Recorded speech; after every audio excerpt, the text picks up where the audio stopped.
Caro aluno, aluna, eu sou a professora Luana Leão e nesse momento nós estudamos juntos a disciplina de Direito das Relações de Consumo. Eu sou advogada, mestre em Direito Negocial e professora de disciplinas jurídicas. O principal objetivo da disciplina de Direito das Relações de Consumo é que você seja capaz de identificar quais são as normas jurídicas que o nosso sistema propõe para a proteção e tutela do consumidor.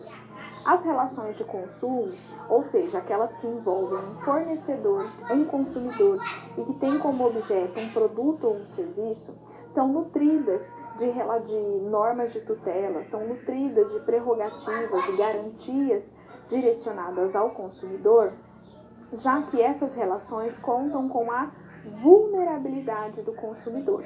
Aquele que não tem as aptidões técnicas, não tem o mesmo patamar econômico que o fornecedor tem, passa então a estar em uma condição de vulnerabilidade nas relações jurídicas e exige, portanto, o respaldo da legislação de proteção e tutela do consumidor. Essa legislação também vai se preocupar com o contrato que aperfeiçoa as relações de consumo. O contrato nada mais é do que uma declaração de vontade que dá origem a determinadas obrigações. Os contratos de consumo também passam a ser tratados pela legislação jurídica, também passam a ser comportados dentro do nosso ordenamento jurídico, porque eles são contratos que aperfeiçoam, que formalizam as relações jurídicas de consumo e que contam, portanto, com a figura do consumidor, que exige essa tutela, que exige essa proteção.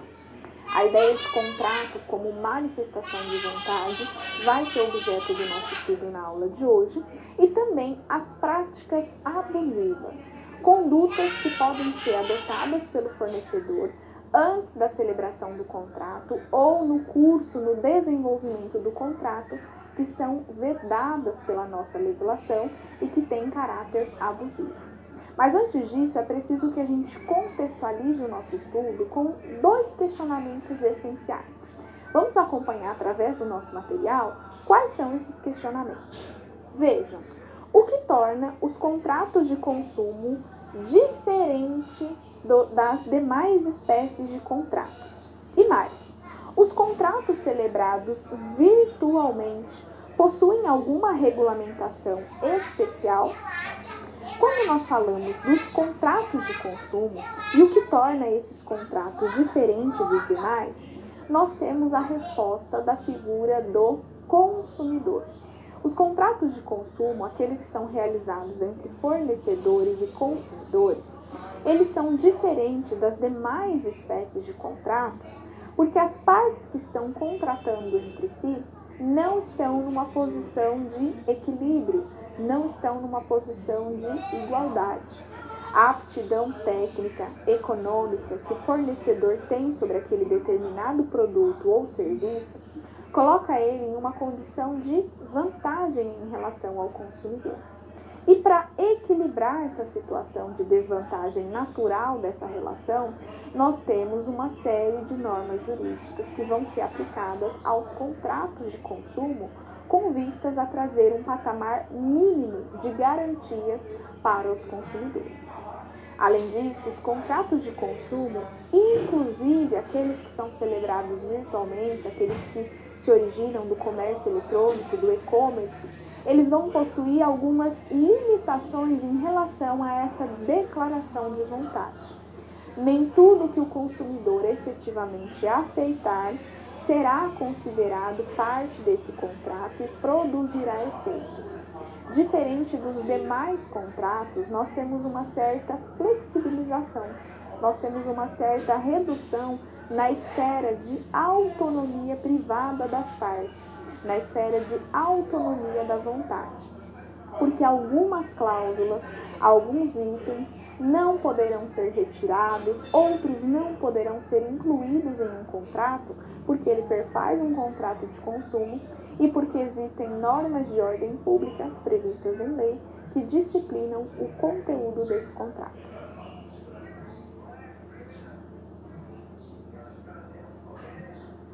A etapa inicial de uma relação de consumo não é necessariamente um contrato, mas uma oferta. É com a oferta de produtos ou serviços que nós temos o início de uma relação de consumo. É claro que o objetivo de um determinado fornecedor, quando ele faz uma oferta, quando ele faz um anúncio do seu produto ou do seu serviço, é conseguir despertar o interesse do consumidor, formalizar um contrato de consumo e resguardar essa relação de consumo. Mas a oferta, ela é a etapa inicial dessa negociação que pode acontecer entre as partes. A partir da oferta, do anúncio, da propaganda que é feita pelo consumidor, que é feita para o consumidor, o fornecedor passa a ter algumas obrigatoriedades. E são esses limites, essas regulamentações destinadas à oferta de produtos e serviços que nós vamos estudar a partir de agora. Antes de estudar propriamente as normas jurídicas que se relacionam com a oferta, vamos entender o que é um contrato. Nós vamos acompanhar através do nosso material que quando nós falamos em contrato, e por mais que isso pareça muito peculiar ao direito, nós, em geral, nas nossas relações pessoais, nas nossas relações familiares, de trabalho, somos nutridos de inúmeros contratos. Porque o contrato nada mais é do que um acordo de vontades. Esse acordo ele tem cunho bilateral, porque ele é feito em mais de uma pessoa, né, duas ou mais. Ele é feito através da voluntariedade, ou seja, a partir da livre manifestação de vontade, dentro de alguns parâmetros. Isso é um contrato. Vejam, portanto, que por mais que quando a gente fale de contrato, nós tenhamos em mente aquele papel assinado pelas partes, reconhecido por um cartório, não necessariamente apenas esse instrumento é um contrato. A ideia de ele estar escrito, dele ter algum tipo de registro, pode se fazer necessária para algumas relações, como por exemplo em relação à compra e venda de um imóvel, que exige um contrato escrito, que precisa ter um registro em um determinado órgão público, mas não é isso que caracteriza um contrato. O que caracteriza o contrato é a manifestação bilateral de vontade. É um acordo, um consenso da autonomia privada feita por duas ou mais pessoas. Portanto, quando eu digo a você que a nossa relação de vida, que a nossa relação social, ela é pulverizada de contratos, eu estou dizendo que quando você chama, por exemplo, um transporte via aplicativo, isso caracteriza um contrato, porque você está ali manifestando uma vontade. Quando você realiza uma compra e venda, mesmo sem um determinado instrumento escrito, isso também caracteriza um contrato. Porque essa vinculação, esse acordo que estabelece com a manifestação de vontade, já é o que aperfeiçoa um contrato. Mesmo que ele não seja escrito, mesmo que ele não tenha uma formalidade como em outras relações jurídicas. A manifestação de um acordo, a manifestação de uma vontade coesa é o que caracteriza um contrato.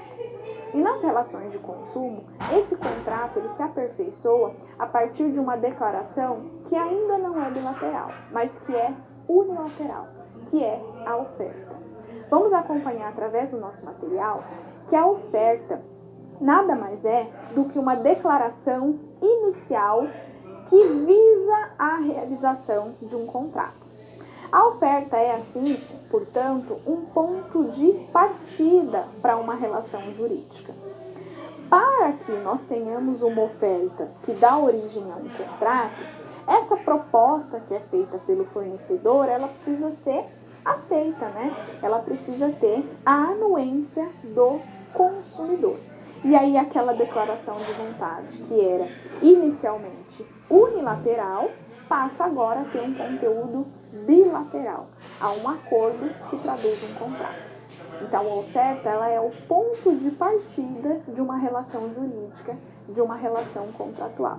A partir do momento em que aquele que recebe a oferta concorda com ela, nós estamos diante de um acordo de vontades que aperfeiçoa um contrato. Essa oferta, em termos de relação de consumo, ela precisa observar alguns parâmetros mínimos que são previstos na nossa legislação. Nós vamos acompanhar através do nosso material que um desses parâmetros é a obrigatoriedade da oferta. Aquela proposta que é feita pelo fornecedor e que tem como objetivo concretizar um contrato, ela passa a obrigar aquele que a divulgou. No sentido de que qualquer informação, qualquer publicidade que for veiculada para despertar o interesse do consumidor, passa a obrigar o fornecedor e integra o contrato que vier a ser celebrado entre as partes. Isso porque a oferta, a realização dessa proposta, cria no consumidor uma expectativa.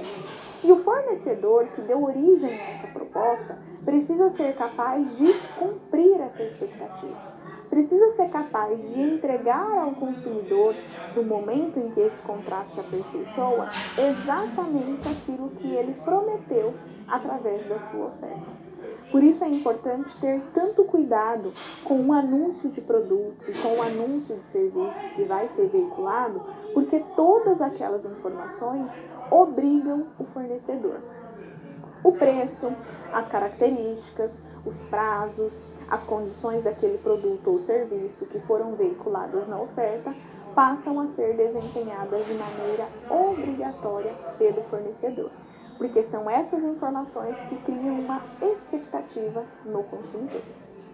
No entanto, por mais que a oferta crie essa expectativa no consumidor, é preciso que a gente se lembre que as relações de consumo devem ser dotadas de boa-fé, de lealdade.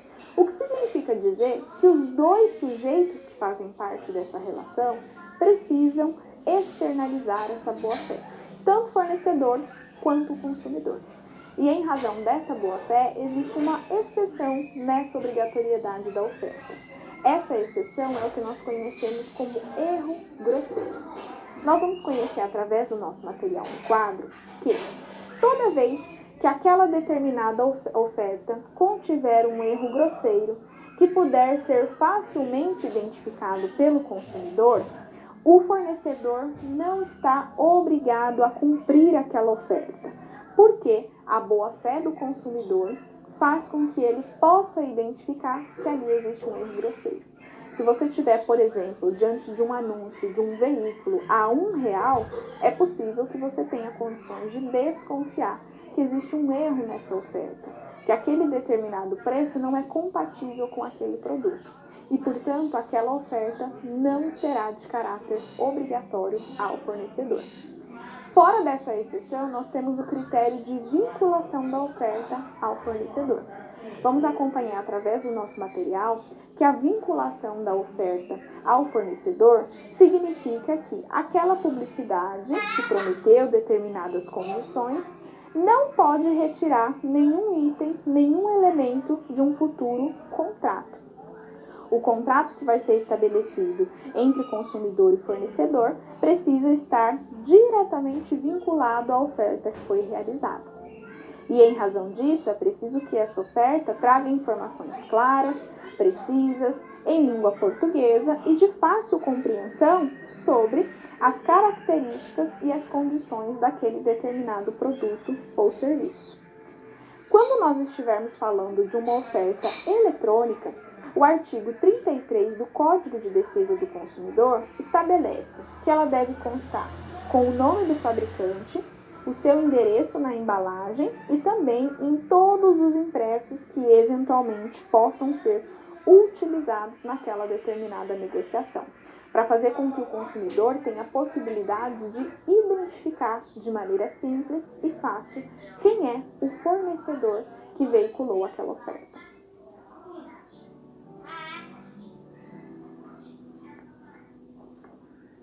Ao tratar das relações de consumo, nós precisamos identificar quais são as responsabilidades que o fornecedor tem.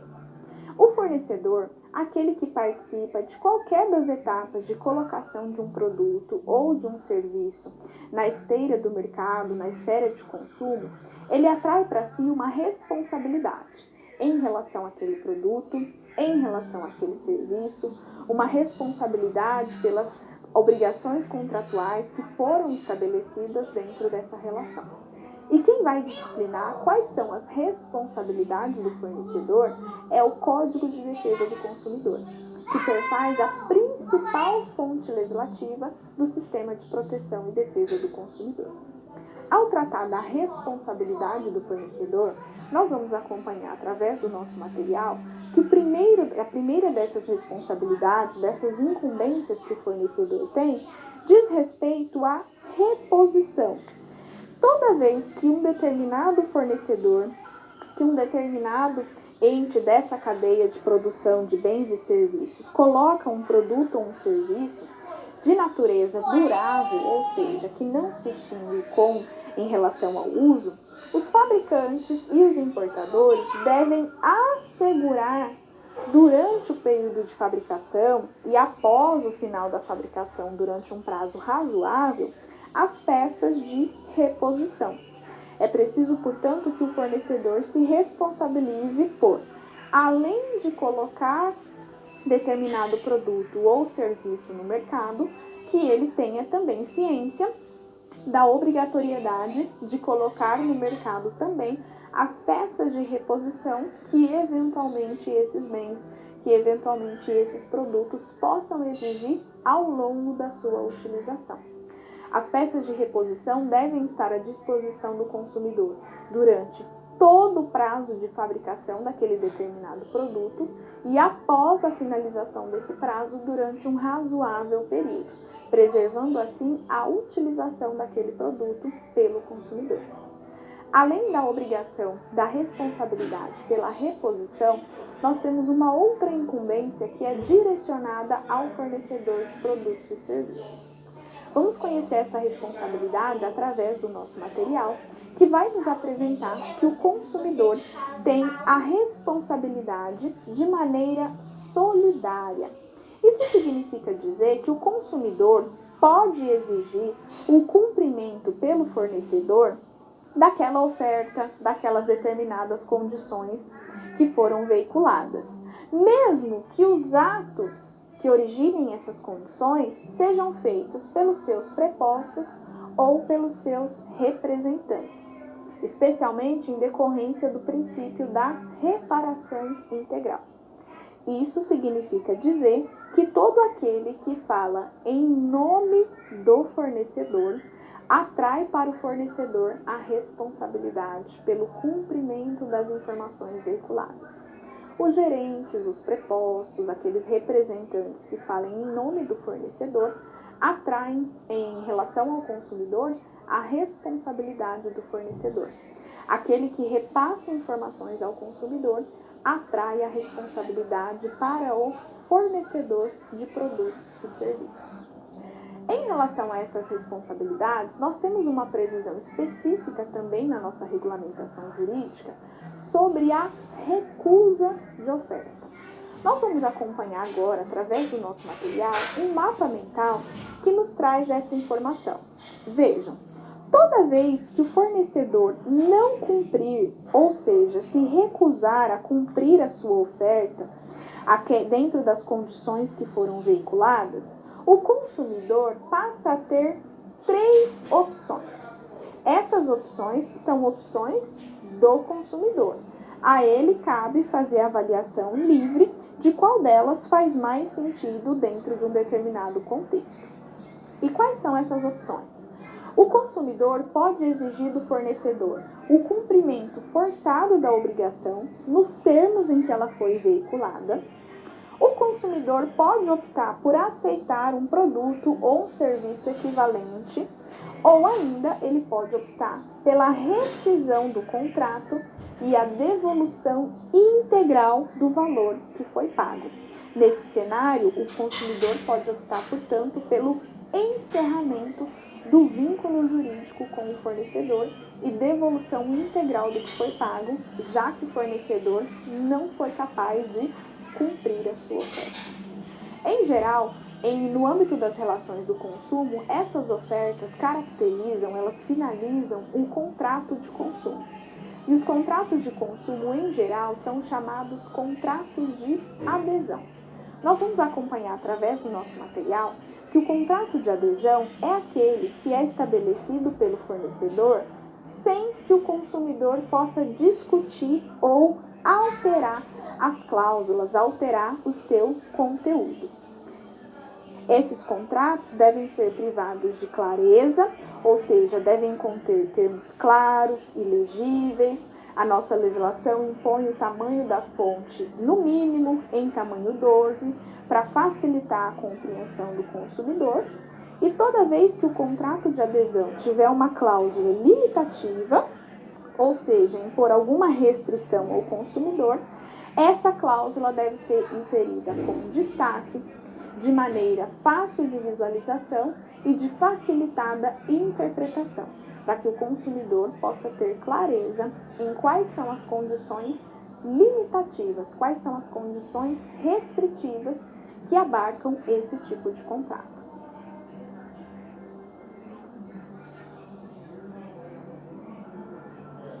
A oferta e a publicidade nas relações de consumo é uma preocupação bastante significativa na nossa ordem jurídica. Nós já sabemos que, ao tratar da publicidade nas relações de consumo, o Código de Defesa do Consumidor proibiu, ou seja, cerceou a publicidade de maneira enganosa e de maneira abusiva, que acarrete a violência, a discriminação ou qualquer tipo de medo em relação ao consumidor. Mas além dessas proibições, as ofertas que são veiculadas pelos fornecedores também precisam observar alguns patamares mínimos, garantindo liberdade de escolha ao consumidor, informação e educação sobre os produtos e serviços que estão sendo anunciados. Em razão disso, alguns limites estão previstos na nossa legislação e precisam ser observados pelo fornecedor. Nós vamos acompanhar através do nosso material que, ao tratar da publicidade que permeia as relações de consumo, o legislador impôs algumas restrições. Vamos acompanhar através do nosso material que esse mercado publicitário, obviamente, é um mercado extremamente criativo, que ampliou as concepções de publicidade nas relações de consumo, que está intimamente ligado às novas tecnologias da comunicação e que é capaz de gerar uma grande influência no comportamento humano. Em razão disso, a esfera da publicidade passa a ser uma preocupação do Código de Defesa do Consumidor. Para falar disso, primeiro a gente precisa saber o que é publicidade. A publicidade é qualquer meio de transmissão de dados ou informações que tenha o objetivo de fazer com que o consumidor possa adquirir produtos e serviços. Isso é publicidade. E é claro que no cenário da publicidade vale a criatividade, vale a maior forma de aproximação daquele determinado produto ou daquele determinado serviço ao seu público-alvo. Vale, obviamente, os enfoques de lembrança daquele produto, que também é embutido nos consumidores através de inúmeras estratégias. Em termos de publicidade, o consumidor ele é aliciado, ele é incentivado a adquirir produtos e serviços das mais variadas formas. A legislação que se refere às relações de consumo, especialmente o Código de Defesa do Consumidor, não tem o objetivo de trazer grandes limitações à criatividade do mercado publicitário, mas faz com que os anúncios veiculados pelos fornecedores não possam acarretar prejuízos, não possam acarretar fraudes e não possam inobservar, desrespeitar os direitos do consumidor. Em razão disso, alguns patamares mínimos são criados para garantir essa liberdade de escolha do consumidor, que naturalmente é afetado pelos informes publicitários. Uma dessas restrições diz respeito à identificação da propaganda. Nós vamos acompanhar no quadro que, ao tratar da identificação da propaganda, a nossa legislação faz a exigência de que o consumidor ele possa perceber que está sendo alvo de um anúncio promocional. Ou seja, que ele tenha facilidade em identificar que está sendo alvo de uma publicidade. A publicidade, a propaganda mascarada, obscura, aquela que é dissimulada, é uma propaganda irregular. Porque nesse cenário o consumidor não é capaz de identificar que aquilo é uma oferta publicitária. Vejam, portanto, que ao tratar com naturalidade, ao tratar do produto de forma simples e acessível, não existe nenhuma ilegalidade nisso, mas precisa ficar claro para o consumidor que aquele é um anúncio publicitário. A propaganda dissimulada ou mascarada é vedada pela nossa legislação, de modo, portanto, que todo informe publicitário deve ser facilmente identificado com essa natureza pelo consumidor.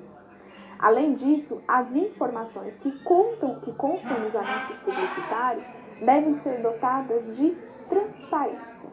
Nós vamos acompanhar através do nosso material que a nossa legislação, ao falar da transparência, impõe ao fornecedor o dever de manter os dados fáticos, técnicos e científicos que embasam, que lastreiam aquela informação que está sendo veiculada, de modo, portanto, que o consumidor deve ter condições de se certificar de que aquela determinada informação, de que aquela determinada condição, de fato se verifica, de fato é correta, tem algum fundamento, trazendo assim a ideia de uma publicidade transparente.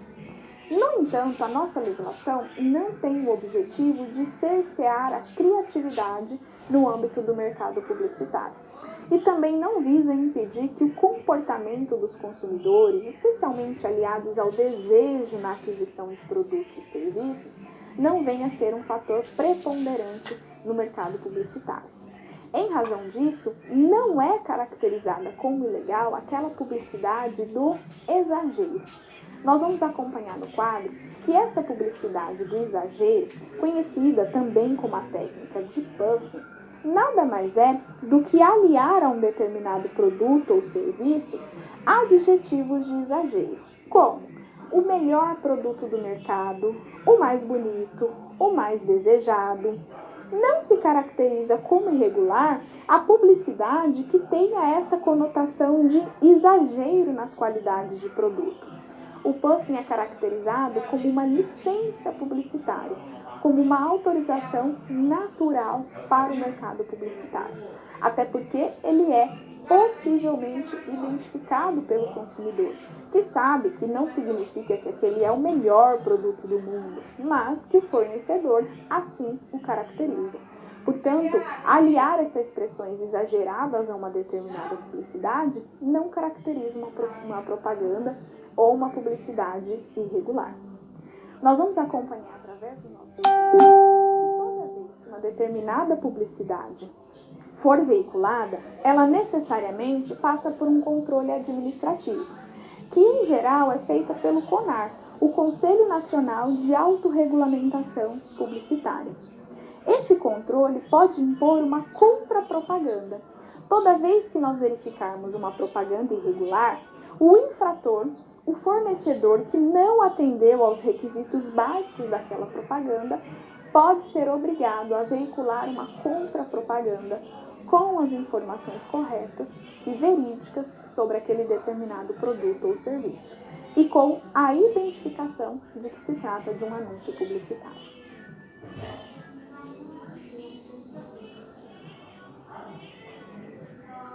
A situação problema é um momento especialmente relevante do nosso aprendizado, porque é nesse momento que nós conseguimos aliar teoria e prática e que nós conseguimos identificar a relevância de cada um dos conceitos que nós estudamos até aqui. Pode parecer que uma disciplina de cunho jurídico para um curso da sua formação pode não ser tão relevante. Mas ao identificar as demandas que a sua atividade profissional impõe, você é capaz de identificar quão relevante o estudo de todos esses conceitos significa para a formação de um profissional completo e capaz de resolver as mais variadas demandas. É justamente no momento da resolução da situação-problema que nós conseguimos identificar como esses conteúdos tão teóricos aparecem numa situação prática. E falando em uma situação prática, vamos pensar na publicidade, nos anúncios, na esfera das redes sociais.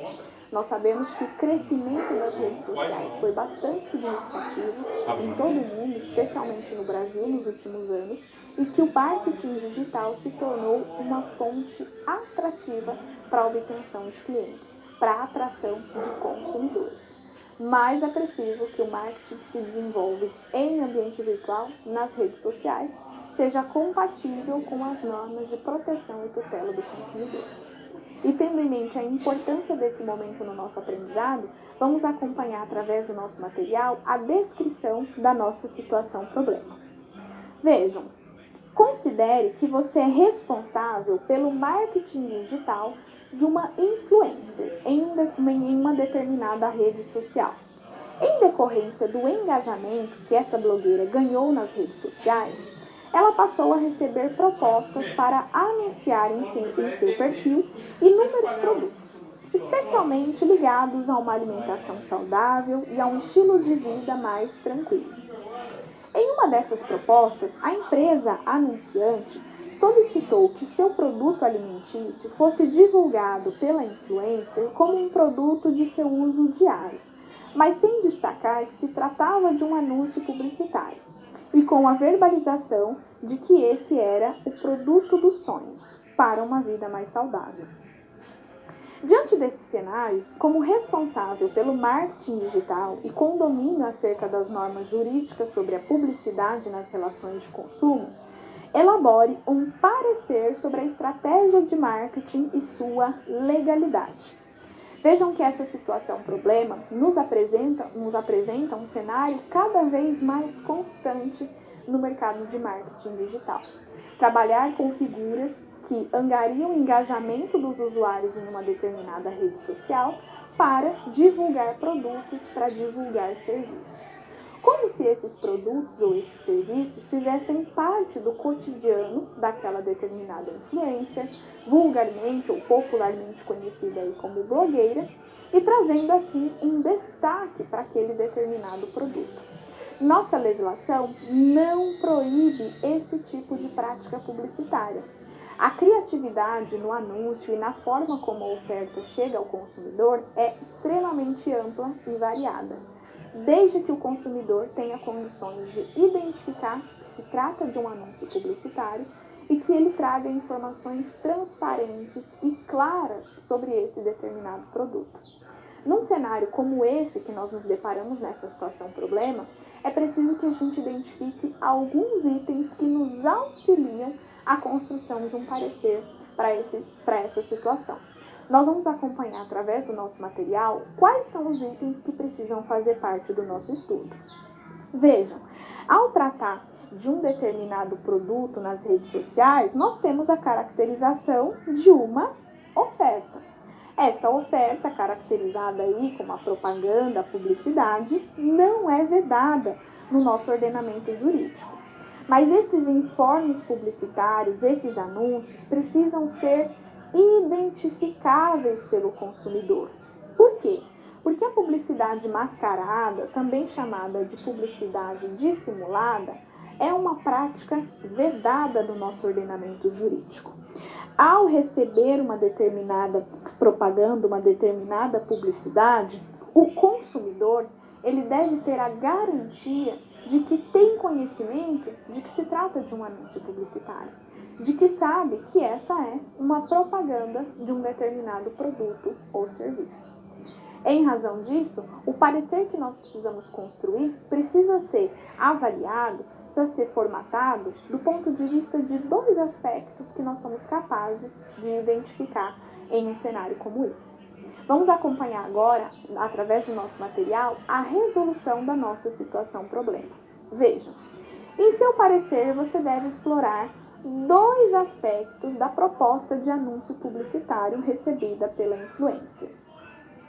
Primeiramente, é necessário destacar que a publicidade dissimulada, ou seja, sem a correta identificação, é considerada propaganda irregular, pois não observa o disposto no Código de Defesa do Consumidor, que exige que o anúncio publicitário possa ser facilmente identificado pelo consumidor. No entanto, por outro lado, a verbalização de que se trata do produto dos sonhos para uma vida saudável não caracteriza a propaganda como irregular, tendo em vista que a associação de adjetivos de exagero, denominada de puffing, não é ilícita e constitui uma estratégia de publicidade. Num cenário como esse, nós podemos observar que parte dessa proposta de oferta não é compatível com a nossa legislação, porque a publicidade dissimulada, escondida ou mascarada é considerada uma propaganda irregular, mas aliar esse produto ao produto dos sonhos não caracteriza essa propaganda como irregular.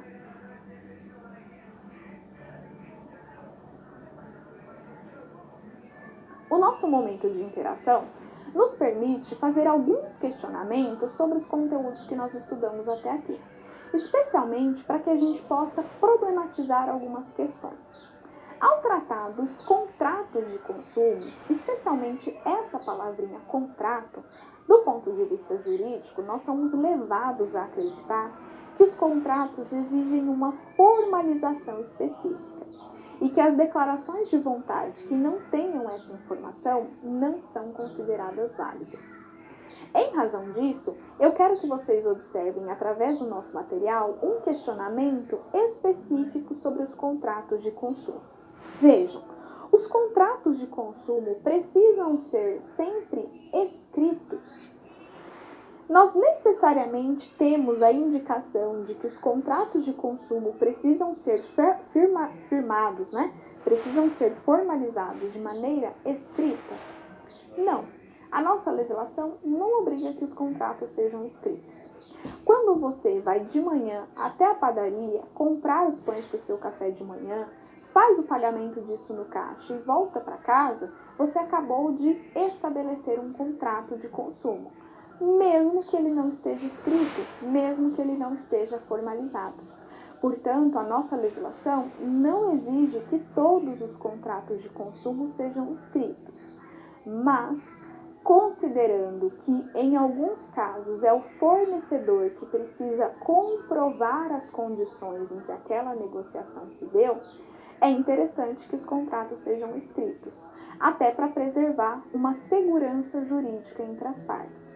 Às vezes, as declarações verbais, que também são manifestações de vontade, que também obrigam as partes, podem se perder com o passar do tempo, podem ser interpretadas de maneira equivocada. Então, trabalhar com um contrato escrito traz tanto para o fornecedor quanto para o consumidor uma segurança sobre os termos dessa contratação. Mas essa segurança não necessariamente vai se verificar em todas as relações de consumo. Quando nós pensamos naquelas relações de consumo mais imediata, nas relações de consumo que tenham um valor relativamente inferior, em geral, elas não se realizam, elas não se concretizam através da formalização escrita de um contrato. Apenas a manifestação, o acordo de vontades é suficiente para o reconhecimento de um contrato de consumo. A ideia de que esses contratos podem ser escritos faz com que a gente tenha uma maior segurança nas condições em que essa relação acontece. Por isso que, sempre que é possível que essa formatação seja a escrita, que essa contratação seja formalizada em meio escrito, essa é uma orientação bastante divulgada no âmbito jurídico para trazer segurança às contratações.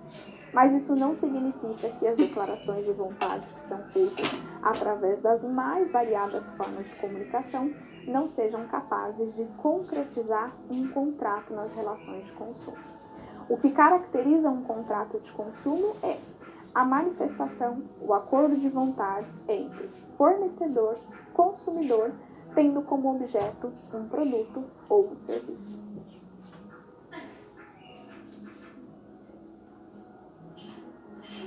O estudo dos direitos das relações de consumo só pode ser feito de maneira comprometida quando nós identificamos quais são as práticas abusivas que podem acontecer num cenário como esse. Ao trabalhar com as relações de consumo, aquelas que se dão entre fornecedor e consumidor, a nossa legislação de proteção e tutela dos direitos do consumidor é idealizada para que essa relação seja sempre uma relação pautada pelo equilíbrio. Por mais que o consumidor esteja numa situação de vulnerabilidade técnica, de vulnerabilidade econômica em relação ao consumidor, as práticas que são desenvolvidas no curso dessa relação jurídica devem ser de maneira equilibrada. E em razão disso, a nossa legislação vai apresentar uma classificação de práticas que são consideradas abusivas, que são ilícitas e que são vedadas pela nossa legislação.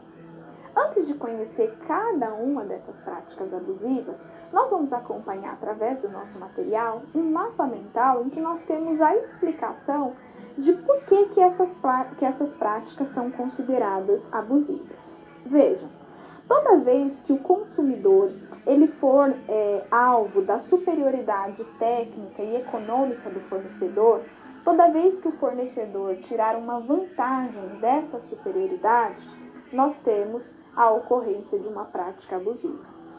Toda vez que o fornecedor se aproveitar de uma fragilidade específica de natureza social ou de natureza cultural de um determinado consumidor, nós temos também a ocorrência de uma prática abusiva.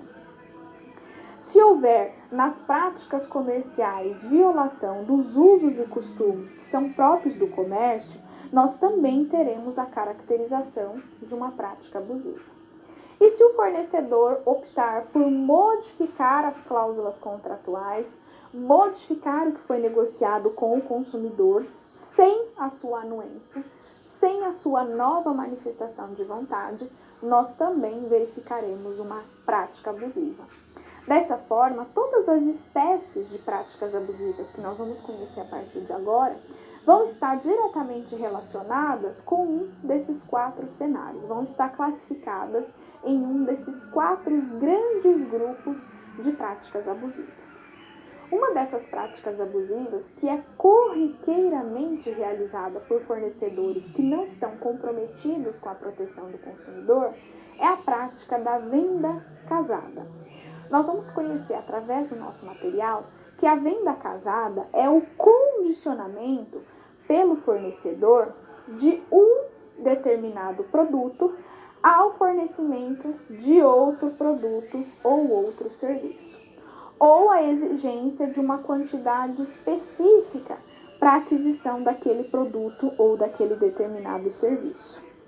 A venda casada nada mais é a situação em que o consumidor tem interesse em adquirir um único produto, mas ele é obrigado a adquirir um outro produto em conjunto. Essa venda em duplicidade ou a venda casada é uma prática abusiva de acordo com a nossa legislação. É, portanto, uma prática vedada pelo nosso ordenamento jurídico. O consumidor deve ter a liberdade de adquirir apenas aquele determinado produto. Ele deve ter a liberdade de adquirir apenas aquela determinada quantidade. Toda vez que o consumidor é obrigado a negligenciar os seus interesses para atender a quantidade ou o número de produtos que o fornecedor exige, nós temos a característica de uma venda casada. Não é comum, por exemplo, a gente pensar em redes, em grandes marcas de lanches, de fast food, que tiveram no Brasil a prática de obrigar o consumidor a adquirir um lanche para receber um determinado brinquedo. Essa prática é considerada abusiva e a maioria das empresas que se comprometem com a legislação de tutela do consumidor não se utilizam mais dessa prática. De modo que se o consumidor tem interesse em adquirir apenas o brinquedo, essa condição precisa ser ofertada para ele. É claro que a nossa legislação também vai abrir algumas exceções de alguns produtos que exigem uma quantidade mínima, exceções de alguns produtos que naturalmente vão ser vendidos em conjunto. Nós vamos acompanhar através do nosso material que essas exceções que estão previstas em lei podem acontecer, por exemplo, para aquele lojista que não precisa ser obrigado a vender separadamente a calça e o blazer. Como culturalmente nós tenhamos aqui a ideia de um terno que exige esses dois elementos, eles podem ser vendidos em conjunto, porque isso é um hábito do comércio, Isso é natural desse tipo de produto.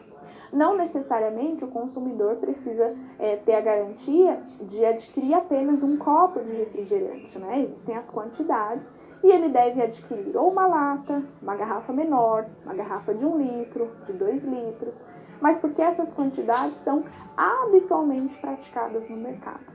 O que a venda casada está tentando impedir é aliar um produto, o fornecimento de um produto ou de um serviço, à aquisição de outro produto ou de outro serviço, de maneira não habitual no comércio. Nós vamos acompanhar através do nosso material que, tratando dessas práticas abusivas, é preciso também que nas promoções é possível que o fornecedor ele traga uma condição mais atrativa para o consumidor. Vejam que em algumas situações nós temos uma atratividade naquele preço promocional. Pelo mesmo preço você pode levar mais de um produto. Isso é um atrativo, mas isso não precisa ser uma obrigação. Se pagando o mesmo produto, o mesmo preço, o consumidor quiser adquirir apenas um produto, ele deve ter essa opção, mesmo que financeiramente isso não apresente uma vantagem. Então, condicionar obrigatoriamente a venda de um produto à aquisição de outro é considerada venda irregular. Mas trazer um atrativo de preço para que os produtos sejam adquiridos em conjunto não constitui uma prática abusiva. Nós vamos acompanhar também através do nosso material que, ao falar dessas práticas abusivas, toda vez que o fornecedor recusar atendimento, ou seja, que ele recusar-se injustificadamente de fornecer o determinado produto que ele anunciou, na medida da sua disponibilidade, também de acordo com os usos e costumes das práticas comerciais, nós vamos identificar também uma prática abusiva. Vejam, portanto, que o fornecedor não pode escolher quais consumidores poderão negociar com ele ou não. No momento em que ele faz a oferta de um determinado produto ou serviço, na medida da sua disponibilidade de estoque, na medida da sua disponibilidade na prestação de serviços, ele não pode recusar o fornecimento, sob pena de se caracterizar também como uma prática abusiva. Ainda em relação às práticas abusivas, toda vez que o consumidor recebe um produto sem a devida solicitação, nós também temos a ocorrência de uma prática abusiva. Vamos acompanhar através do nosso material que o envio não solicitado, fornecimento sem a solicitação prévia do consumidor, também é considerada uma prática abusiva. Como reflexo, como consequência, como resultado dessa prática, o Código de Defesa do Consumidor impõe que esses produtos que foram enviados sem a solicitação prévia sejam considerados amostra grátis, ou seja, não podem ser cobrados pelo fornecedor do consumidor, já que não houve o envio de maneira solicitada, com a exigência prévia do consumidor para que ele recebesse aquele determinado produto ou aquele determinado serviço.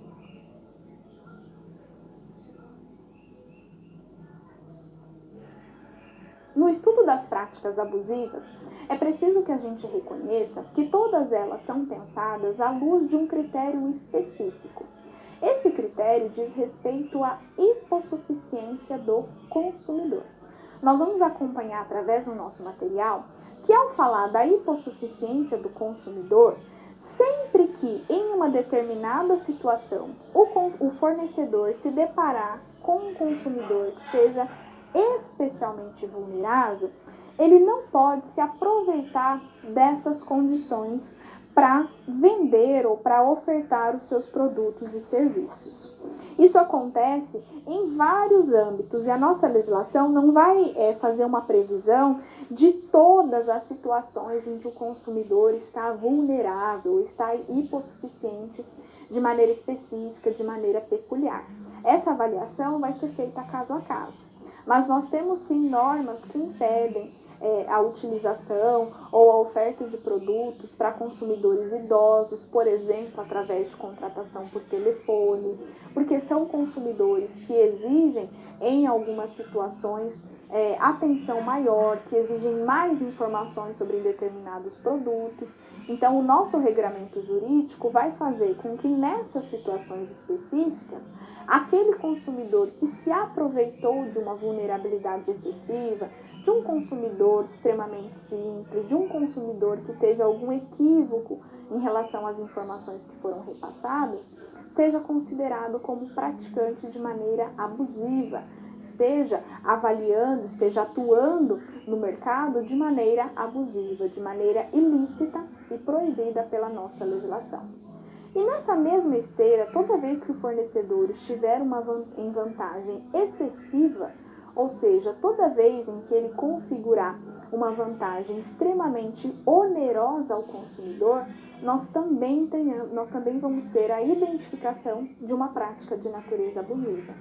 Nós vamos acompanhar através do nosso material que, ao falar da vantagem excessiva, ela vai se verificar toda vez que houver uma desproporcionalidade nas prestações derivadas para o consumidor. Então, se o consumidor tiver maior série de obrigações, tiver maior onerosidade em relação ao fornecedor, nós temos também a identificação de uma prática abusiva. Em relação aos contratos de consumo, essa onerosidade excessiva que é prevista para o consumidor nessas práticas abusivas pode ser objeto de uma revisão contratual, pode ser objeto de um reequilíbrio, ou seja, essas vantagens excessivas que o fornecedor tem, essas prestações onerosas ao consumidor, podem não produzir efeitos mesmo que elas estejam previstas no contrato. Por quê? Porque elas constituem práticas abusivas.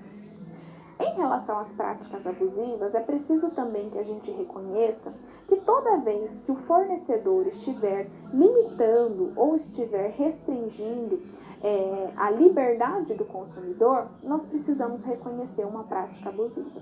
É preciso, portanto, que o fornecedor paute a sua conduta, o seu comportamento no mercado, pelos critérios de transparência e informação, o que faz com que determinados serviços ou produtos só possam ser adquiridos, só possam ser realizados a partir de uma autorização prévia.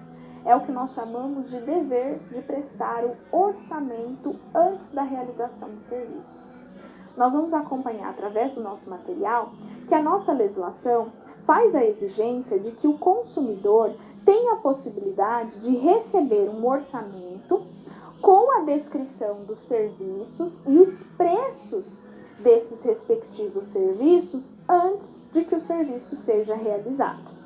Essa exigência prévia do fornecimento de orçamento, dessa discriminação de serviços, ela é uma exigência que não tem caráter absoluto. Ela pode ser flexibilizada em algumas situações, especialmente quando as negociações entre esse fornecedor e esse consumidor já são negociações habituais e já existe o costume da realização do serviço, mesmo sem autorização prévia. Imagine, por exemplo, que se você leva o seu veículo para revisão sempre no mesmo mecânico, nas mesmas condições, a habitualidade dessa negociação faz com que exista nesta relação, neste contexto, uma liberdade maior. Ou seja, que se os serviços estiverem até uma determinada faixa de valores, eles podem ser realizados mesmo sem a autorização prévia, mesmo sem a realização de um orçamento. Mas essa flexibilização na exigência do orçamento prévio, na autorização anterior do consumidor para a realização de serviços, ela é exceção, não é a regra, o que significa que apenas nas negociações habituais, em que essa prática seja comum, é que essa exigência da realização de orçamento prévio e da obtenção da anuência do consumidor poderá ser dispensada. Em outras situações, é preciso que o fornecedor elabore um orçamento e obtenha a autorização do consumidor antes da realização dos serviços. Existe também uma restrição legal sobre a divulgação de informações que se relacionam com os consumidores. Nós vamos acompanhar através do nosso material que a nossa legislação se preocupou em proibir o fornecedor de repassar informações que tenham um caráter depreciativo em relação ao consumidor, que tenham um caráter pejorativo no exercício dos direitos do consumidor. Também é considerado uma prática abusiva o fornecimento de produtos que não atendam aos padrões estabelecidos pelos órgãos oficiais competentes. Por exemplo, em relação a prazo de validade, condições de armazenagem, de transporte. Toda vez que o fornecedor estiver colocando no mercado produtos que não obedeçam a esses critérios, ele está incidindo também numa prática abusiva. A elevação de preços sem justificativa, sem lastro que dê respaldo a essa elevação de preço, também caracteriza uma prática abusiva. Em relação a essa especial prática, nós vamos acompanhar através do nosso material que o fornecedor pode elevar o preço, pode aumentar o preço, mas isso não deve se dar de maneira arbitrária ou exclusiva. É preciso que haja um lastro na realidade que justifique essa elevação de preço. Além disso, o fornecedor está obrigado ao estabelecimento de um prazo para o cumprimento da obrigação. A realização de contratos de consumo sem a especificação do respectivo prazo para o fornecedor cumprir a obrigação também se caracteriza como uma prática abusiva.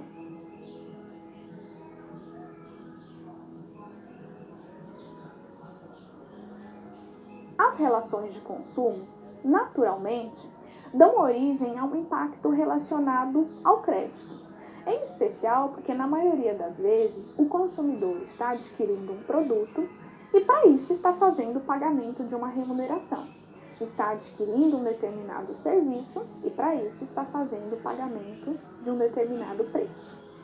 É claro que, se nós pensarmos no mercado de crédito, nós temos as possibilidades de negociação à vista, quando o pagamento é feito integralmente no momento da negociação, mas o acúmulo de riquezas, a variedade nos produtos e serviços, especialmente ligados ao mercado financeiro, também faz com que nós tenhamos inúmeras negociações feitas a prazo, através do parcelamento ou de utilização de condições financeiras diferenciadas para aquele consumidor que quer adquirir no prazo, ou seja, que vai adquirir imediatamente, mas que vai fazer o pagamento de maneira a médio ou longo prazo. Então, as relações de consumo são capazes de produzir interferências no mercado de crédito. E como todo mercado de crédito possui como figuras um credor e um devedor, nas relações de consumo não é diferente.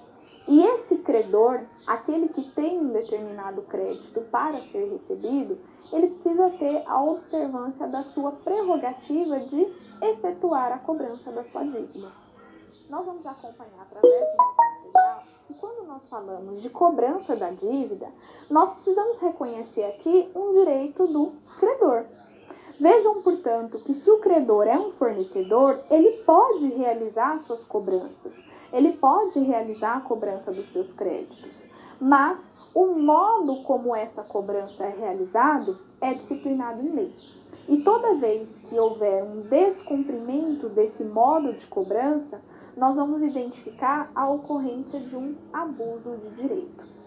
Quem vai nos apresentar qual é o modo que o credor tem para cobrar um consumidor é o artigo 42 do Código de Defesa do Consumidor.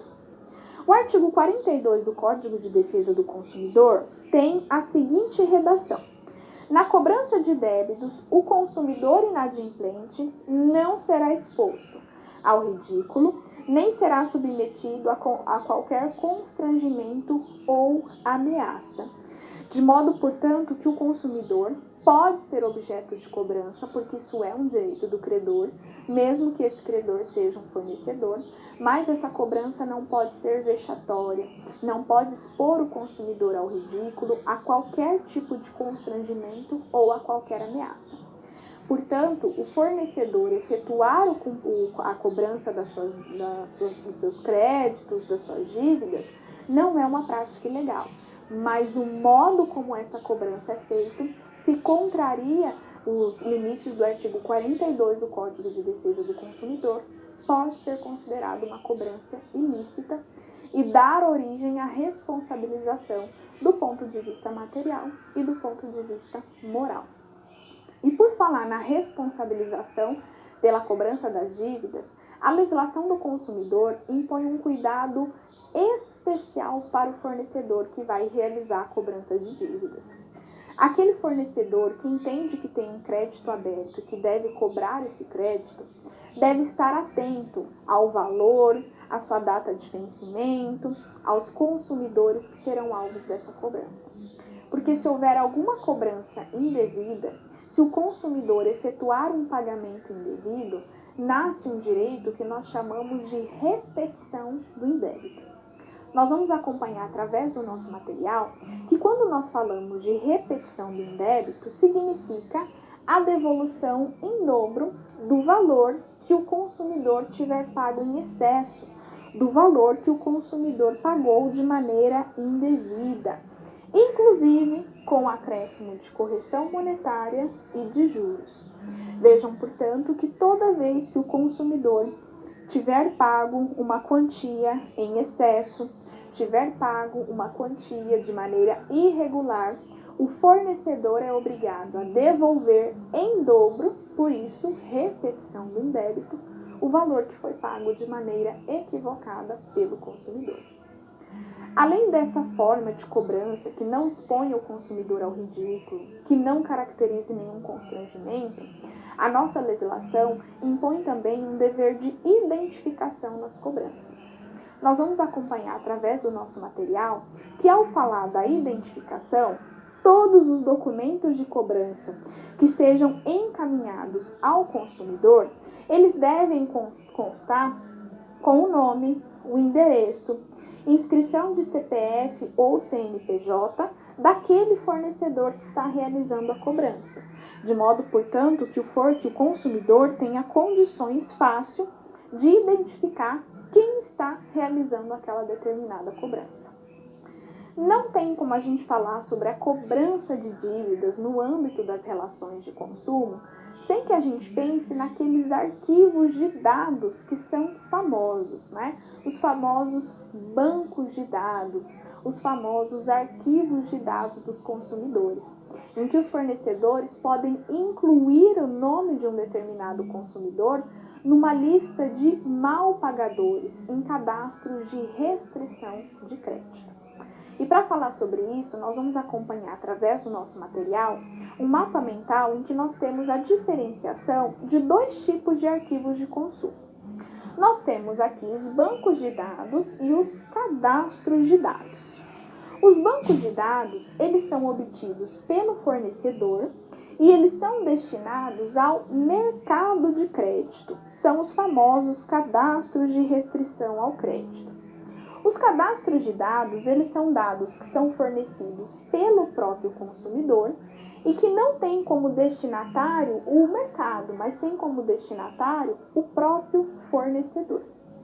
A finalidade dos bancos de cadastros, dos bancos de dados do consumidor, é evitar as situações de inadimplência pelo compartilhamento dessas informações pelos comerciantes.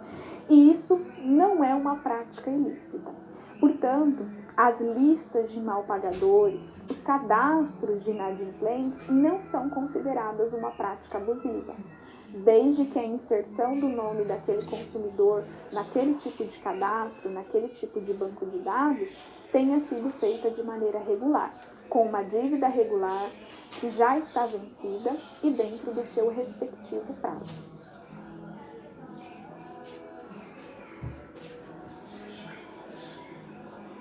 A nossa situação problema vai tratar de um assunto bastante frequente, especialmente nos anúncios do mercado eletrônico, nos anúncios destinados ou derivados do e-commerce, que são as promoções relâmpagos.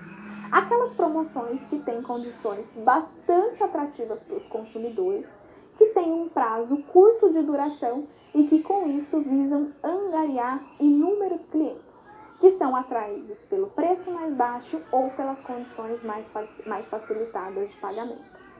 Essas promoções de curta duração, com condições facilitadas de pagamento ou com preço com descontos, né, com reduções, não são uma prática ilícita. São uma estratégia de publicidade para angariar consumidores que não é vedado no nosso ordenamento jurídico, desde que essas promoções não contenham nenhuma espécie de prática abusiva. E sobre esse cenário, vamos acompanhar através do nosso material uma descrição de uma situação-problema que aborda um cenário como esse. Vejam, o Centro de Estética Pura Beleza está expandindo sua rede de estabelecimentos e, para isso, optou por criar algumas promoções, com o objetivo de atrair o público a conhecer os seus serviços. Portanto, fez o seguinte anúncio em uma rede social: promoção relâmpago, válida apenas para o mês de fevereiro. Limpeza de pele e peeling diamante por apenas R$ 249,99. A consumidora Ana teve acesso ao anúncio e se interessou pelos serviços do Centro de Estética Pura Beleza e por isso entrou em contato com o setor de agendamento, oportunidade na qual solicitou a realização apenas do procedimento de limpeza de pele.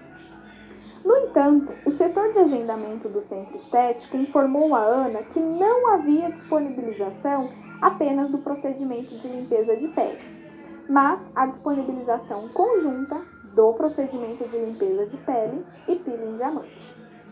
Diante de tal contexto, questiona-se: existe a caracterização de alguma prática abusiva na situação narrada? Vejam que um contexto como esse, bastante familiar em inúmeras promoções que acontecem nas redes sociais, nós temos a ocorrência de uma prática abusiva. Não é o fato de ser uma promoção, de ter uma curta duração e de ter uma vantagem em relação ao preço que atrai a abusividade para essa estratégia de publicidade, para este fornecedor. O que faz com que a gente possa identificar aqui uma prática abusiva é a ocorrência da prática de venda casada. A obrigatoriedade que o consumidor tem de adquirir ao mesmo tempo 2 serviços da clínica de estética. A consumidora que tem interesse em adquirir apenas um serviço não tem essa possibilidade, porque de maneira coercitiva a propaganda obriga o consumidor a adquirir os 2 produtos ao mesmo tempo. Essa é uma prática vedada. É preciso que o consumidor sempre tenha a oportunidade de adquirir os produtos de maneira separada, de maneira individualizada, mesmo que financeiramente isso não compense. Imagine, por exemplo, que a promoção de R$ 249,90 fosse para adquirir os 2 produtos em conjunto por esse preço e que para adquirir apenas um ou outro produto, o preço também seria de R$ 249,90, ou seja, financeiramente é mais vantajoso para o consumidor adquirir os 2 produtos em conjunto do que adquiri-los separadamente. Mas essa é uma avaliação que tem que ser feita pelo consumidor diante do seu interesse. O fornecedor não pode obrigar a compra, a aquisição de um produto ou de um serviço, apenas condicionando a aquisição de outro produto ou de outro serviço. Portanto, aqui se caracteriza uma prática de maneira abusiva. Para problematizar a nossa situação-problema, vamos acompanhar no quadro alguns itens que nós podemos identificar. Falando em fornecedor e consumidor, podemos identificar aqui que temos uma relação de consumo. O objeto dessa relação é um serviço de natureza estética. Podemos identificar que a situação nos apresenta uma prática de conteúdo abusivo, que é a venda casada. A venda casada é proibida no nosso ordenamento jurídico, porque o consumidor sempre deve ter a liberdade de escolha. Sempre deve ter a opção de adquirir apenas um determinado serviço ou um determinado produto. Ele não precisa ser coagido a adquirir ao mesmo tempo 2 serviços ou os 2 produtos, mesmo que nós tenhamos uma vantagem em relação ao preço. Com isso, vamos acompanhar agora a resolução da nossa situação-problema. Vejam, na situação descrita, verifica-se a prática abusiva da venda casada, tendo em vista que o Código de Defesa do Consumidor proíbe a veiculação de um serviço ou produto de outro serviço ou a necessidade de adquirir outro produto de maneira conjunta, de modo que o consumidor sempre tem o direito de adquirir apenas um produto ou apenas um serviço. Nesse cenário, nós podemos identificar que a promoção, portanto, está proibida em razão da prática de venda casada, que é considerada uma prática abusiva pelo Código de Defesa do Consumidor.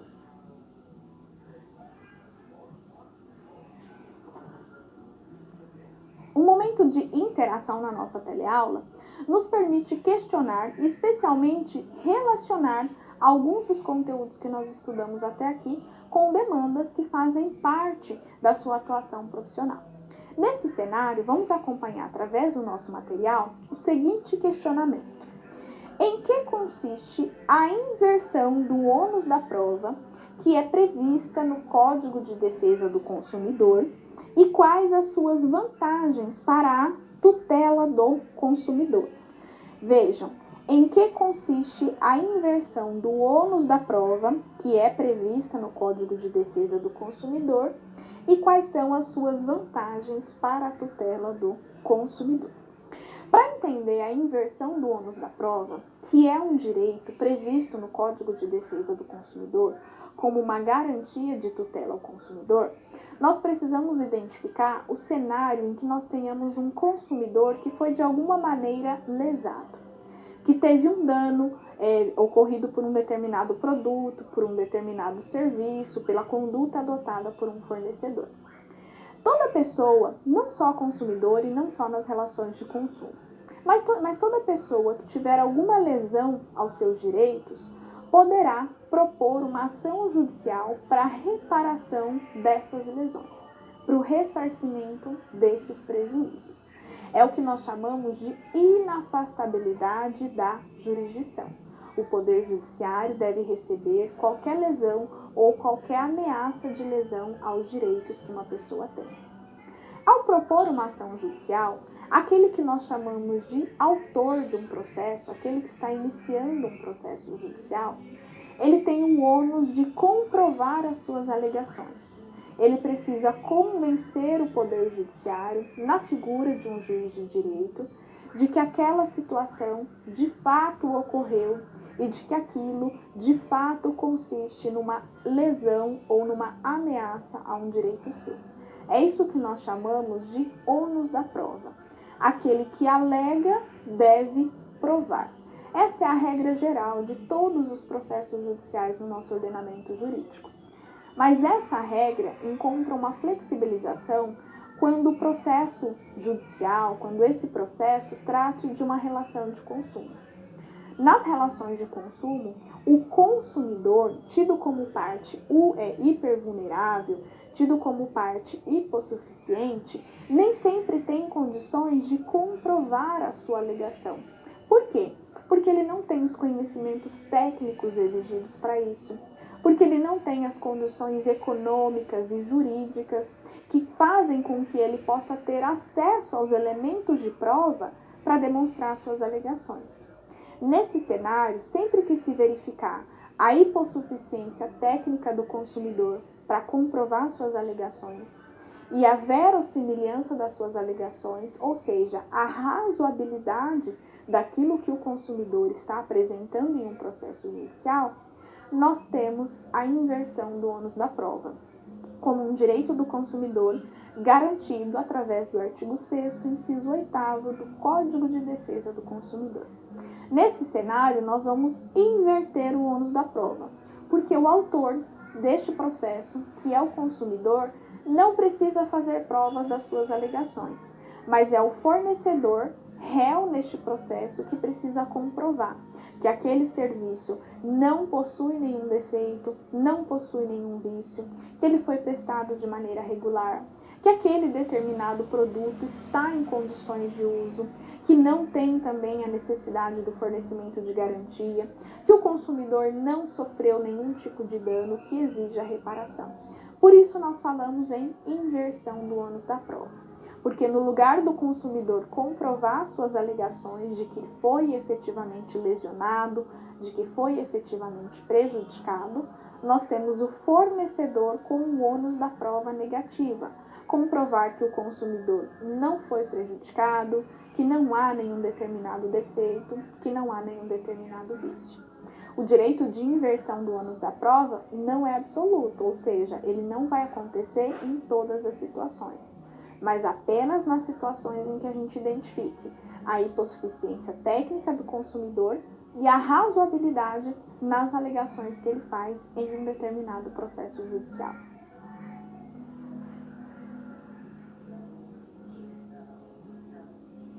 Chegamos ao momento de recapitular os principais conteúdos da aula de hoje. E na aula de hoje nós estudamos muita coisa, especialmente relacionadas aos contratos de consumo e às práticas abusivas.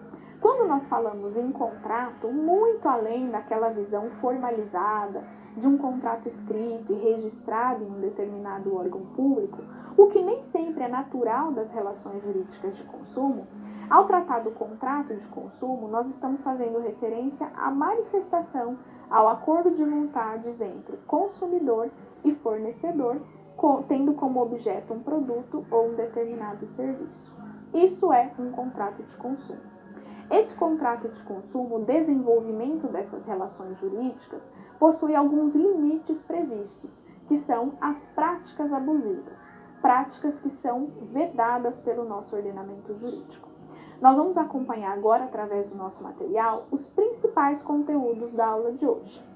Ao tratar dos contratos de consumo, ou seja, da manifestação de vontade, que dá origem a obrigações recíprocas, então toda vez que nós falarmos de contrato, nós estamos falando da manifestação de vontade.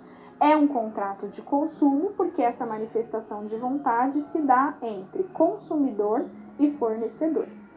Bastante comum nos contratos de consumo são os contratos de adesão. Nos contratos de adesão, o consumidor tem uma certa restrição no conteúdo da sua liberdade. Por quê? Porque ele não pode discutir o conteúdo do contrato, não pode alterar as cláusulas desse contrato. A liberdade do consumidor existe, mas apenas para aceitar aquele determinado contrato ou não. Ele não pode discutir, não pode alterar o seu conteúdo. Os contratos de adesão são permitidos pela nossa legislação, mas sempre que esses contratos tiver cláusulas limitativas, tiver cláusulas que possam restringir os direitos do consumidor, essas cláusulas devem aparecer de maneira destacada para o consumidor. Devem constar com destaque e devem ser de fácil compreensão. O consumidor deve ser capaz de ler essas cláusulas e identificar que se trata aqui de uma limitação aos seus direitos. Além disso, na aula de hoje nós estudamos também as práticas abusivas. Todas aquelas práticas em que o consumidor está tirando alguma vantagem sobre a vulnerabilidade do consumidor, não está respeitando os usos e costumes do comércio, caracteriza-se como uma prática abusiva. Toda vez que o consumidor tiver a sua liberdade de escolha restrita, nós temos também a caracterização de uma prática abusiva. Por isso que nós estudamos como exemplo a venda casada, situações em que o consumidor é obrigado a adquirir mais de um produto, mesmo que ele não queira. Nós vimos que caracteriza-se como prática abusiva a realização de serviços sem orçamento prévio, sem a autorização expressa do consumidor para que os produtos para que aqueles serviços fossem realizados. Nós vimos também que caracteriza-se como prática abusiva a ausência do estabelecimento de prazo para cumprimento da obrigação pelo fornecedor. No momento em que o contrato de consumo se aperfeiçoa, o fornecedor já deve fazer a indicação de qual é o prazo que ele tem para cumprir aquela determinada obrigação, garantindo assim segurança às expectativas que o consumidor tem em relação àquele contrato. Toda vez que o fornecedor incidir em uma dessas práticas, essa é considerada uma prática abusiva. Os contratos que tenham a previsão dessas cláusulas podem ser revistos, podem ser objeto de um reequilíbrio, ou seja, podem ter as suas cláusulas modificadas e a sua interpretação mais favorável ao consumidor. Essas práticas abusivas ou as cláusulas abusivas que se façam presente em um contrato de consumo não produzem efeitos. São consideradas cláusulas nulas. Com isso, nós encerramos a aula de hoje. Desejo a você bons estudos e até a próxima aula.